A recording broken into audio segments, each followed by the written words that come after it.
You ever feel like life's whispering, "It's time"? That's the whisper I followed. From the city lights of Atlanta to the soul-stretching skies of Auckland, welcome to Being, the podcast where bold moves meet deep truths. I'm Shea Love, and each week I'm sharing the messy, the magical, and meaningful moments that come with starting over and stepping fully into who you are. This year, the holidays felt different. In this episode of Being, I take you with me through summer, pavlova, missing dogs, and soul music as I spend my first Christmas in New Zealand. What I found was a new kind of joy wrapped in unfamiliar beauty. The gift isn't always what's under the tree. It's what opens up when you untie the bow.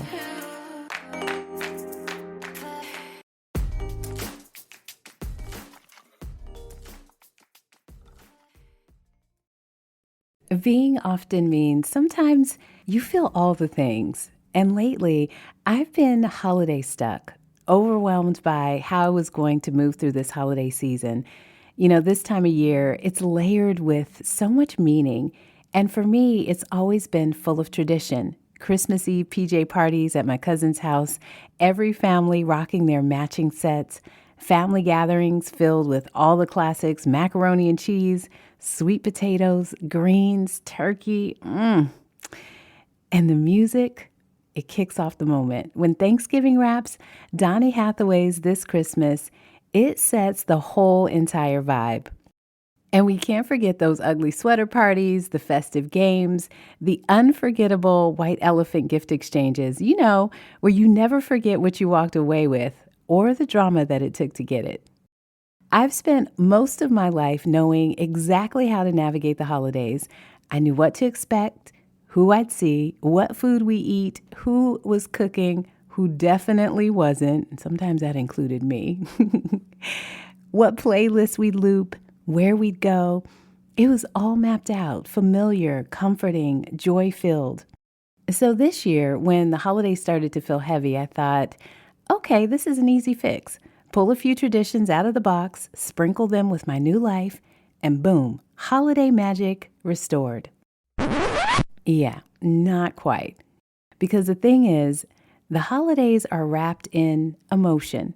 They're full of memories, nostalgia, deep feelings that we carry from childhood, like the year I got that orange blossom doll from the Strawberry Shortcake collection, or the Christmas mornings when my kids were small. I'd wrap the double doors to the living room with a big red bow. It became our ritual.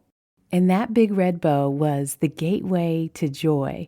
They'd have to unwrap the doors to reveal the tree, the lights, and the piles of gifts on the other side. So when I say the holidays are emotional, I mean all of it. Joy, sadness, loneliness, gratitude, grief, wonder, reflection. It's a season where every feeling has a seat at the table.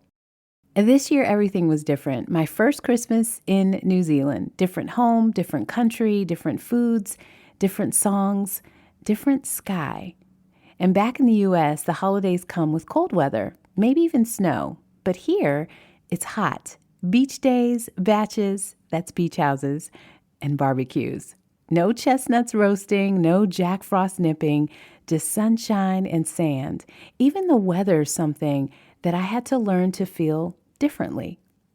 So I decided the first step to get holiday unstuck was to unravel, to untie a new big red bow. On Christmas Eve, I hosted a gathering and invited friends to bring the foods and games that made the holidays feel like tradition, home for them. There was pavlova, a beloved New Zealand dessert, and those festive holiday crackers filled with these cute little tiny prizes, cheesy jokes, and a colorful paper crown that everyone wore once they popped them open. And I did the same. I curated a soulful playlist, the kind that makes you sway and smile without thinking, and gifted everyone cozy red sweatshirts, kind of an echo to those Christmas PJ parties I love so much. Familiar yet fresh, unwrapping a new kind of tradition, a big red bow.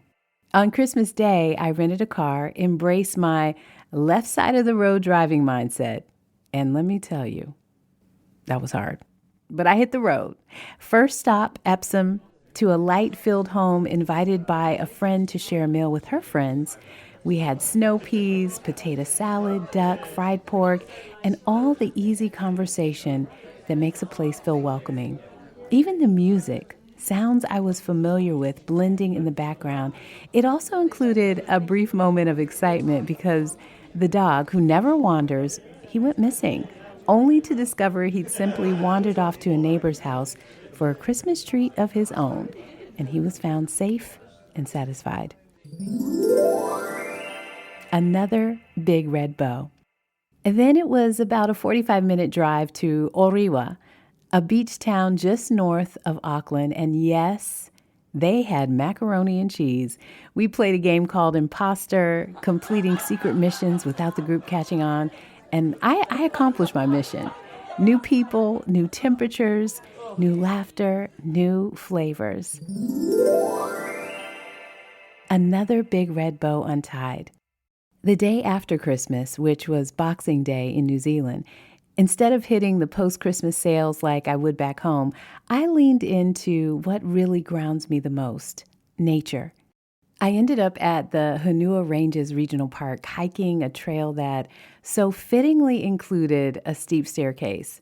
And step after step after step, it hit me.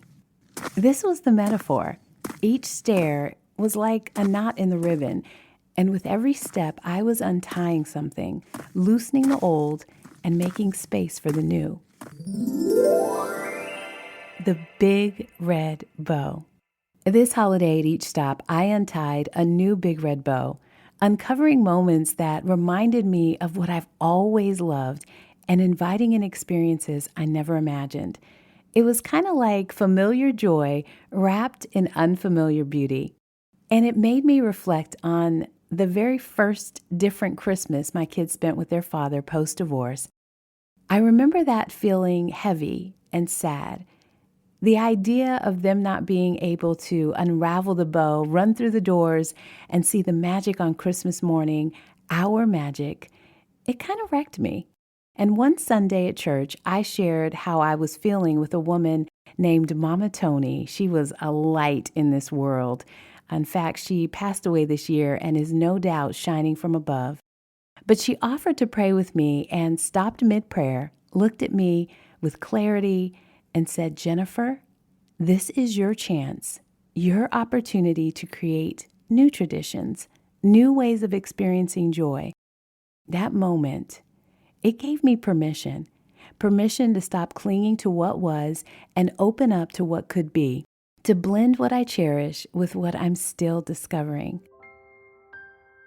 Sometimes our traditions can keep us stuck in what used to be, in who we used to be, in memories that feel safe but no longer serve who we're becoming.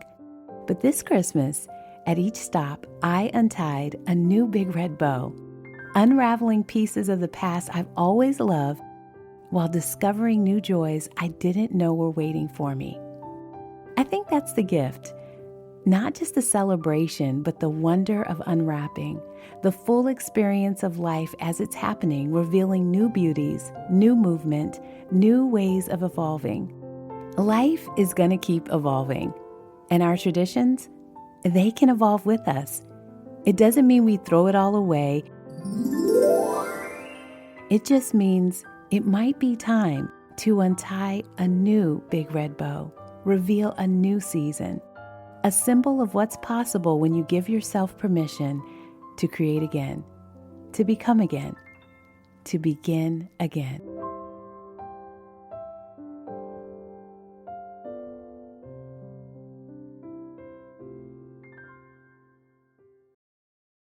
You've been listening to Being from Atlanta to Auckland.